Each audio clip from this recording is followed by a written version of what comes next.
Hello everyone and welcome back to my channel. Me and my friend here are going to be discussing Doctor Who Flux, Episode 5, Survivors of the Flux, written by literary genius Chris Chibnall.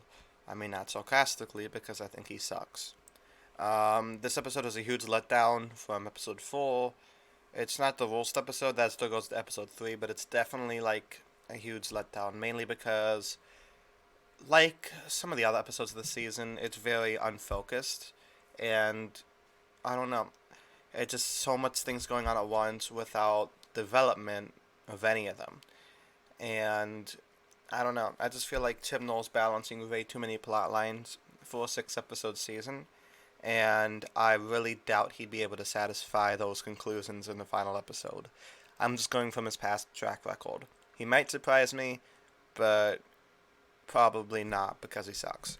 So after the great cliffhanger on the last episode, where the Doctor gets turned into a weeping angel, it only lasts like 30 seconds, and yeah, it's just a way for the weeping angels to transport the Doctor to the division, and I feel like that was kind of like a missed opportunity, but whatever. So she meets Roseanne Ball, who, surprise surprise, is Tech Dayun, her adoptive mother, who saw fall out of the sky, and you know what happened last season. It was ridiculous. And we also meet an Ood, and as much as I like the Ood, like the other episodes in the season, I feel like it's just a lot of for the sake of nostalgia, which is a problem that has plagued Star Wars these past few years, and I'm upset that it's plagued Doctor Who, because I like Doctor Who better.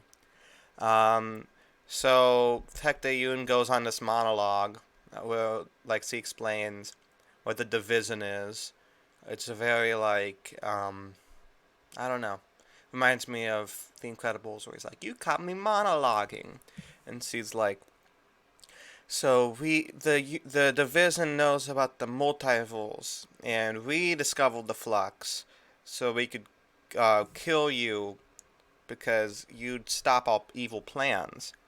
And I don't like how they like reveal that in like just one line at all. Like, it's like, "Oh, by the way, we started the flux." Something else I've noticed is that the flux hasn't been prevalent that much, considering the series is called Flux. You'd think if the series is called Doctor Who Flux, they'd reference I don't know, Flux would be a major presence, but it doesn't seem to be that way. It's just kind of there now. It was in episode 1, and it's just kind of like, it's kind of here. It's not going to talk about it. And then the B plot for this episode is probably the worst thing I've ever seen. I'm just kidding. It's bad though. It's really bad. So we have our companions Yaz, Dan, and I guess Jericho. They're going on this like Raiders of the Lost Ark thing to find these artifacts, and like all these psychics to decipher when the world would end. And I feel like this. I don't know. It seems. Well, okay. I like the Raiders of the Lost Ark reference mainly because I love that movie.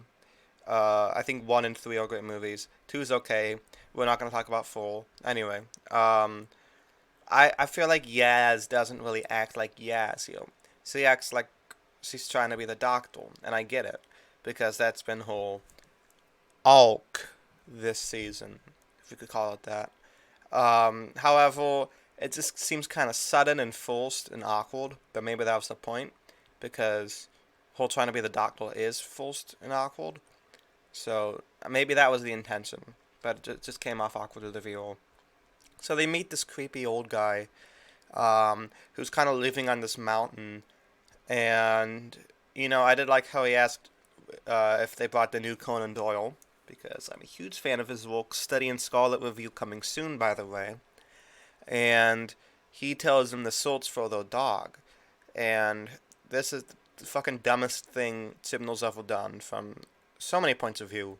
So Dan and the others get white paint, and they go to the Great Wall of China, and they write out like fetch your human on the floor. Now, how come this never gets noticed by anyone in the 115 years since it happened. Like, nobody notices it. Nobody's like, huh, that's weird. Why is that white paint on the floor? It's a very big. It could be seen from his spaceship. Also, why does he see it now after all these years? How come he didn't see it in episode one when he first came to Earth? How come nobody's noticed it in 117 years? I don't understand this, Chibnall. I don't understand this. Like, it just doesn't make any sense on so many levels, and it's the fucking dumbest thing. I think Chibnall's topped himself in dumbest plot contrivances, honestly. Which makes me very sad, because, you know, he's been doing okay this season. And for him to just kind of fucking drop the ball like that with that dumb fucking plot device, I don't know. It's not a deal breaker, but it's certainly, yeah, I don't like it. I don't like it at all. So then we move on to the C plot, and Vindel is like, he finds out that the Swarm is harvesting psychic energy from the Flux survivors, and he's like caught by them and trapped, and he meets Dan's girlfriend, and she's also kidnapped by the Swarm, and they meet each other. So, you know, yay. And then we have a D plot to this episode, which I don't know. It it just like it seems very sudden. Now I do like the subtle reference to the roll machine, like, oh, it was like after what happened to that tower a couple years ago. Like, that was the referencing the roll machine. So, I'll give them that. But so the guy from Line of Duty is kind of pretending to be this unit soldier, and he kills like every director over a long period of time, and then like it's I don't know. He has this like snakes come out of their mouths and kills them or something. I don't know. I will say that Craig Parkinson is very good in his role. He's very good at playing like really creepy, unlikable people. He's like the new Giancarlo Esposito. How like Esposito's kind of formed a career on playing very unlikable, evil, creepy people. So he's like the British version of that, which is cool. Good for him. So we see Kate Stewart again, which would have been a surprise if they didn't show her in the last trailer. I would have liked to have that as a surprise. But here she is, and she's cool. I've always liked Kate. I've always been a big fan of her character because she wasn't just like the Brigadier's daughter. She was a cool character in her own right. So the guy's like, I'm shutting down unit, and I'm gonna kill you. And she's like, nah, bitch, I got a psychic thing. You can't get the little snake out of my mouth. And she just kind of walks away. And then her house gets bombed, and she sees it, and she does the thing I like in movies where they're like, jumping, and the bomb blows up, and she's somehow like not injured at all. What's all put down to a unit, like she has a lot of unit training, so it's not exactly a contrivance, I guess. And then she, and then she calls Osgood and it's like, Osgood, I'm going dark. Breaks the phone and runs away. So I don't know. I thought that scene was hilarious. Whether it was supposed to be hilarious, I doubt it. But the scene was really funny because of how cheesy the line was. Then again, like Gemma Revgrave does deliver it well. She's doing the best with the material, so I give her that. Now I haven't listened to the Big Finish audios because they're expensive as fuck, but I'm glad that she gets to play Kate in those two. So, Craig Parkinson's character deactivates all the unit defenses, and the Centaurans are able to come to Earth. We don't really find out who he is. I don't know, that'll be revealed in the finale. My guess is, like, the Varyard.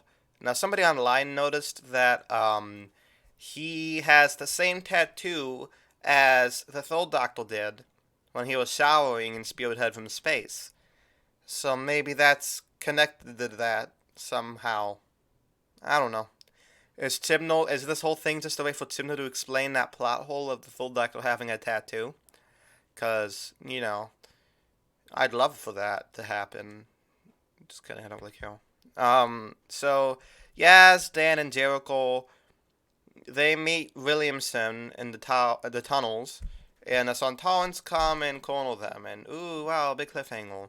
Also, that's one of the cliffhangers. The other cliffhanger is, the Swarm come in and they kill Roseanne Ball, and the Doctor's like, no, my evil adoptive mother. That isn't how she talks.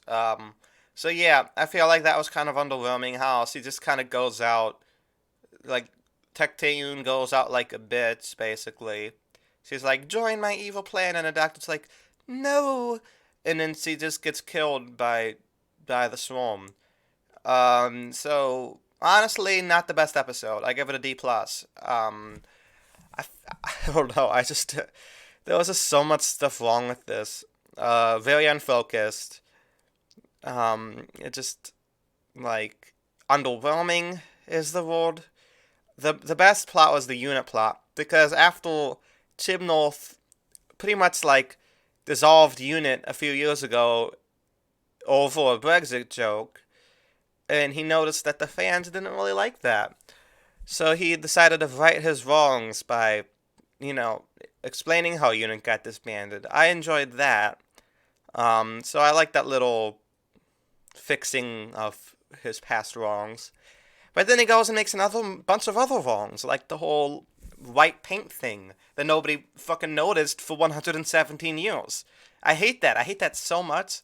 It actually gets me angry. But, what more could I expect from Chris Chibnall, this genius author that he is? Um, yeah, I don't know. Episode 6 could either make or break the season, honestly. I think it's going to break it, because I don't have that much hope for him at this point. Like, he's disappointed me for 2 seasons. Why would 3 be any different? Uh, I don't know. I don't know. I really hope it's good, or at least passable. Or, I'm even fine with an underwhelming ending as long as it makes sense. As long as it makes sense, and, like, I don't know, there's so many plots. Unless it goes into the 3 specials next year, that would be okay, because at least they'd, like, be able to wrap them up fine. I hope Kate Stewart doesn't come back into one of the specials, honestly, because adding her so late into the game here doesn't really do much. So I hope she comes back for one of the specials instead of next episode, because next episode's already bloated as it is. Um, yeah, that's pretty much all I have to say. What do you guys think of this episode? Do you think it sucks as much as I do? Do you think I'm being too hard on it? Um, I don't know. Let me know. And I'll see you guys next time. We'll be talking about The Expanse, Book 8. And then later on this week, I'll be doing the 5th season by N.K. Jemisin. And I'll be talking about Episode 6. If it, hopefully I won't be disappointed, but this is the great Chris Chibnall, so we never know.